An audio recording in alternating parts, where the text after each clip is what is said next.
Radhe Radhe everyone. आज की video में हम बात करेंगे वट सावित्री व्रत के बारे में। तो हमारी बहुत सी बहनों के मन में एक क्वेरी रहती है कि जब हम पूजा करते हैं उस समय हम क्या कपड़े पहने, किस रंग के कपड़े पहने, और अगर हम साड़ी पहनते हैं तो क्या हमें कोरी साड़ी हर बार पहननी चाहिए या हम अपनी कोई भी पुरानी साड़ी पहनकर पूजा को कर सकते हैं, या फिर जिनकी इसी साल शादी हुई है उन्हें उनका भी ये सवाल रहता है कि क्या हमें शादी का जोड़ा ही पहनना चाहिए या हम कोई भी अपनी हल्की साड़ी पहनकर पूजा को कर सकते हैं।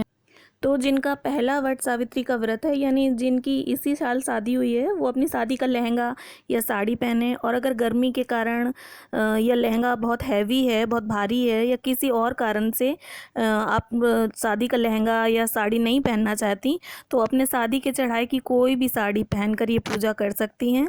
पर कोशिश करें अपनी शादी की ही साड़ी या लहंगा पहने। तो ऐसी ही कुछ बातों की जानकारी मैं आप सभी को अपने इस वीडियो के माध्यम से बहुत ही शॉर्ट में दूंगी।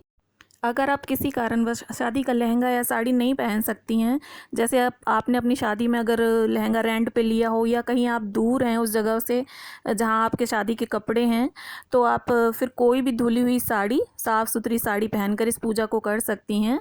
अब मैं बात करूंगी कि हमारी कई बहनों के मन में ये आशंका रहती है कि क्या हर साल नई या कोरी साड़ी पहनकर ही पूजा करी जाती है।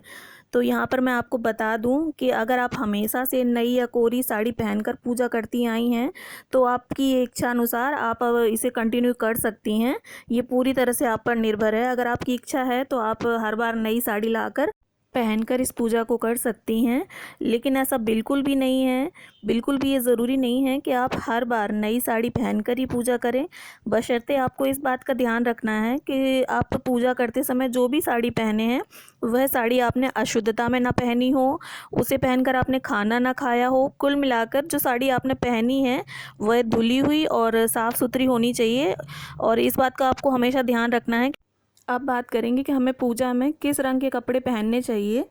तो मैं बता दूं आपको कि पूजा में आप हमेशा लाल, पीली, ऑरेंज, हरी, गुलाबी इन कलर्स की साड़ियों को पहनकर पूजा करें।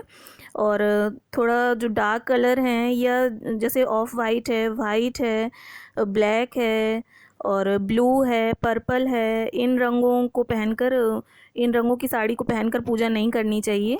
पूजा पाठ के समय खासकर अखंड सौभाग्य की कामना करते हुए अगर आप किसी पूजा को कर रही हैं, तो हमेशा आप लाल या पीले रंग के ही कपड़े पहने, क्योंकि लाल और पीला रंग जो होता है बहुत ही शुभ माना गया है।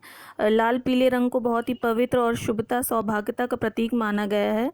अब हमारी कई बहनों के मन में ये आशंका रहती है कि यार गर्मी बहुत है, क्या करें, सूट या कोई और कंफर्टेबल ड्रेस पहनकर ही पूजा कर लें क्या। तो मेरी माने तो पूजा के दौरान हमेशा हमें साड़ी पहननी चाहिए, क्योंकि हमारी हिंदू संस्कृति जो है उसमें ट्रेडिशनली साड़ी या लहंगे में ही पूजा करना उत्तम माना जाता है। अगर आप सूट पहनकर इस पूजा को करना चाहती हैं तो आप कर सकती हैं, ये आपकी इच्छा है। पर जहाँ तक संभव हो हमें हमेशा साड़ी पहनकर ही पूजा करनी चाहिए। वेस्टर्न ड्रेसेस को टोटली अवॉइड करना चाहिए पूजा के समय। हाँ, अगर आप कहीं घूमने गए हैं या मंदिर गए हैं घूमने के दौरान, तो आप इन ड्रेसेस को पहनकर पूजा कर सकते हैं, इसमें कोई मनाही नहीं है।